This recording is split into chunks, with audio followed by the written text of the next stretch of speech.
On the night of August 5, 2002, the small, serene town of Troop, Texas, was settling in for what seemed like another peaceful evening. Porch lights flickered gently, families relaxed in their homes, and the air was filled with the sounds of crickets chirping. Everything appeared normal, but inside the parsonage of the local Methodist church, a horrifying event was unfolding that would shatter the tranquility of this close-knit community. A frantic knock on a neighbor's door broke the silence of the night. Standing there was Pastor Marla Tab, his 2 young children clinging to him. His face was pale, his hands trembled, and he was visibly out of breath. With an urgent voice, he begged for help, claiming that something terrible had happened at home. Minutes later, police arrived at the scene, and what they discovered inside the Tab residence left even the most seasoned officers in shock. The bedroom was a scene of utter chaos. Broken picture frames lay scattered on the floor. Furniture was overturned, and signs of a violent struggle were evident everywhere. In the center of it all lay Marla Tab, motionless on the floor, still dressed in her nightclothes. Initially, it appeared to be a home invasion gone wrong, but as investigators delved deeper, inconsistencies began to emerge. The loving wife, the respected pastor, the peaceful town, none of it aligned with the brutality of the crime. What truly transpired that night, and who was to blame? Marla Tab was born on April 25, 1967, in Beaumont, Texas, the second daughter of Jim and an unnamed mother. Growing up in a household filled with music and the arts, Marla developed a passion for music early on. Her parents nurtured her talents, encouraging her to explore her interests. By age 11, she had fully embraced her Christian faith, becoming actively involved in her Methodist church and dedicating herself to outreach programs that spread God's message to various communities. Marla's exceptional singing voice, often accompanied by a piano or guitar, touched many hearts. Friends described her as kind-hearted and principled, someone who formed strong bonds and maintained them despite time and distance. Her striking beauty and charismatic personality left a lasting impression on everyone she met.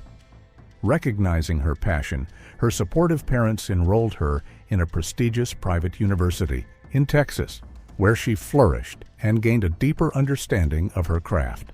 Marla remained devoted to her faith, using her musical gifts to serve the church. She eventually became the director of music and youth ministry, leading worship with her powerful soprano voice. For 3 seasons, she played a key role in organizing the church's musical productions across Texas. Raised in a household where faith guided every aspect of life, Marla dreamed of building a family rooted in love and devotion to God. This dream began to take shape when she met Marla Tab. Born on July 7, 1961, Mike grew up in a family deeply committed to the Methodist Church. He was the middle child among 3 brothers and was raised with strong values instilled by his parents, Eleanor and Harold Tab. When Mike decided to dedicate his life to ministry, his family viewed it as a true blessing. After completing his studies at a Methodist Christian school, Mike was assigned as a chaplain at a military camp in North Carolina. Meanwhile, Marla continued to serve actively in her church, and their paths crossed often. She led the worship music, and he delivered the sermons. Over time, a strong friendship blossomed, built on mutual admiration and shared faith. This connection soon deepened into a loving and respectful relationship. As their love grew, Mike knew he wanted to spend his life with Marla. A few months into their courtship, he visited her parents to formally ask for her hand in marriage. With their blessing, he presented Marla with an engagement ring, marking the beginning of their journey toward marriage. In 1998, they exchanged vows in a Methodist church, pledging to love, respect, and support each other in all circumstances, always guided by their faith. At 31 and 37 years old, respectively, Marla and Mike began their married life together, settling at the military camp where Mike continued his pastoral duties. Mike quickly gained a reputation as a powerful preacher capable of moving even the most skeptical hearts. His sermons inspired many to turn to God, and he was viewed as a devoted disciple of Christ, committed to spreading the gospel. Marla, now known as Marla Tab, became his steadfast partner in ministry, dedicating herself wholeheartedly to supporting him and their mission. 2 years into their marriage, Marla received the joyful news that she was expecting their first child. On April 25, 2000, they welcomed a baby boy named Jonathan. His arrival brought immense happiness, and Marla devoted herself to raising him while Mike continued his work as a minister. However, as Mike's reputation as a preacher grew, so did the demands on his time. He was frequently invited to speak at churches across the country, leading to extended absences from home. Marla, now a young mother, found it increasingly difficult to cope with his constant travels. She longed for his presence, feeling the strain of raising their child largely on her own. Their once unshakable harmony began to face its first true challenge. Despite her husband's frequent absence, Marla found some comfort in the security of the military camp, where she had built strong friendships and enjoyed a supportive environment. During this time, Marla suffered a heartbreaking loss. She became pregnant again, but miscarried shortly after. Juggling the demands of motherhood with the emotional toll of a failed pregnancy, Marla found it increasingly difficult to cope with Mike's prolonged absences. Their relationship became strained as disagreements escalated. While she longed for him to be more present, Mike insisted that his commitments required frequent travel. Despite their struggles, the couple attempted to mend their relationship, and by 2002, things seemed to be improving when Marla announced she was expecting another child. This news temporarily brought a sense of peace to their home, but their relief was short-lived. Unexpectedly, Mike received news that he was being discharged from military service and reassigned to a civilian Methodist church. With little time to process the sudden change, he was transferred to Troop, a small agricultural town in Texas with a population of just 1,900. The timing could not have been worse. Marla was nearing the end of her pregnancy, already caring for their 2-year-old son, and now faced an abrupt move. Despite her reluctance, the transition had to be made quickly. The arrival of the new pastor and his family was a major event for the tight-knit community. Aware of Marla's advanced pregnancy, the women of the church took it upon themselves to prepare the parsonage for the family's arrival. However, overwhelmed by the recent upheaval, Marla struggled to adjust. She did not express gratitude in the way the congregation expected, which led to whispers about her being distant and unapproachable. Adjusting to civilian life proved to be a significant challenge. The shift from the structure of military ministry to a small-town congregation, coupled with financial uncertainties and the stress of their growing family, put additional strain on their marriage. Both Marla and Mike felt the pressure of being scrutinized by the congregation, whose members closely observed their every move. As tensions mounted, Marla found herself the subject of town gossip. One particular incident cemented her reputation among the townspeople. In a moment of frustration, she publicly confronted Mike, which was seen as a sign of disrespect in this conservative rural community where traditional gender roles were deeply ingrained. From that moment, many labeled her as a domineering wife who mistreated her husband. Increasingly unhappy, Marla began to confide in trusted friends and family about her struggles. She questioned whether the life she was living bore any resemblance to the Christian home she had once dreamed of. The stress took a toll on her health, and when labor complications arose, she was rushed to the hospital for an emergency C-section. On July 25, 2002, she gave birth to another baby boy. Jonathan, now 2 years old, was thrilled to have a little brother to look after. Marla took time to recover, and once she regained her strength, she attempted to reconnect with the community and resume her role as the pastor's wife. However, she never fully adapted to her new surroundings. The difficulties of the past months had left deep scars, and the strain in her marriage continued to grow, affecting the atmosphere at home. Like any couple facing hardships, they could have worked through their differences or chosen an amicable separation. However, what happened next shattered any possibility of resolution in the most tragic way imaginable. On the night of August 5, 2002, the police received a frantic 911 call redirected from emergency dispatch. The caller was a neighbor of the Tab family who reported that Pastor Mike had arrived at their doorstep in distress, carrying his 2 young children and begging for help. His wife had been brutally attacked and was unresponsive. Emergency responders, including sheriff's deputies and firefighters, rushed to the parsonage where they were met with a devastating scene. Marla, just 6 weeks postpartum, had been found in her bedroom, still dressed in her nightclothes. Even the most seasoned officers were shaken by the brutality of what they saw. The crime scene was in complete disarray. Broken picture frames, overturned furniture, and scattered belongings indicated a violent struggle. Investigators immediately began gathering evidence, while others questioned Mike about the events of that evening. He claimed that he had just arrived home only to find the front door open and his wife lying motionless on the floor. After checking for a pulse and finding none, he rushed to the children's room, grabbed both boys, and fled to the neighbor's house for help. Marla's body was transported to the morgue for an autopsy. Initial observations were grim. Her face was severely disfigured and her jaw was fractured. A forceful blow to the head appeared to have been the fatal injury. As investigators worked to determine the murder weapon, one comment from Mike stood out.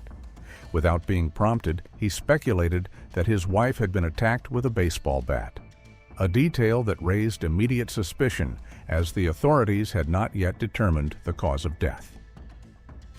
Detectives pursued various leads, initially considering the possibility of a home invasion gone wrong. However, this theory was quickly dismissed as nothing of value was missing from the home. Another possibility emerged, a crime of passion with no clear suspect.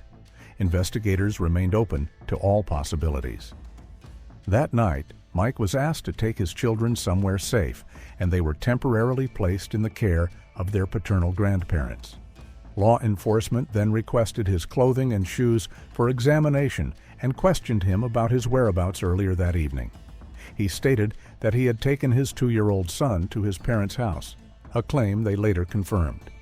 In a town where violent crime was nearly unheard of, the last recorded homicide had been 5 years earlier, news of Marla's brutal death spread rapidly.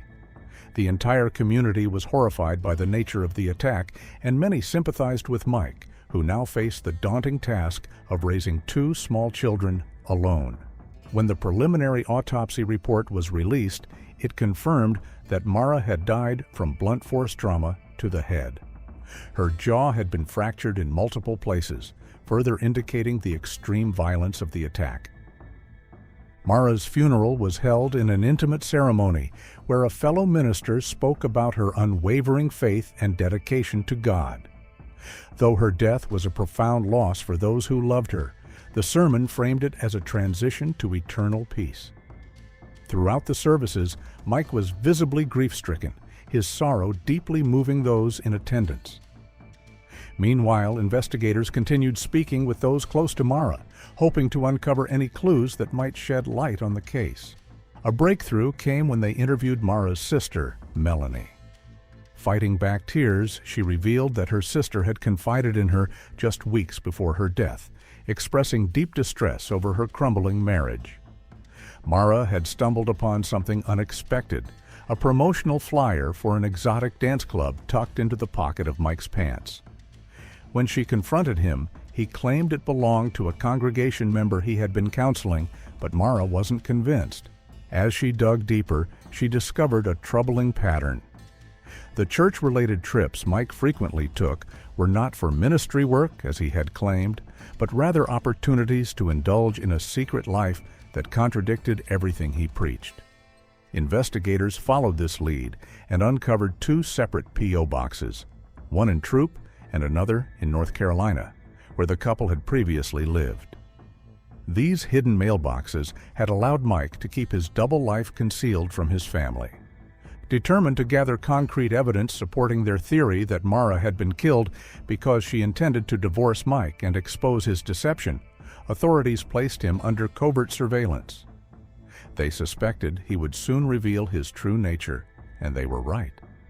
Mike was frequently seen visiting illicit establishments, including escort services and strip clubs, where he often drank heavily. Just days after Marla's funeral, he was spotted entering an exclusive club known for catering to high-profile clientele.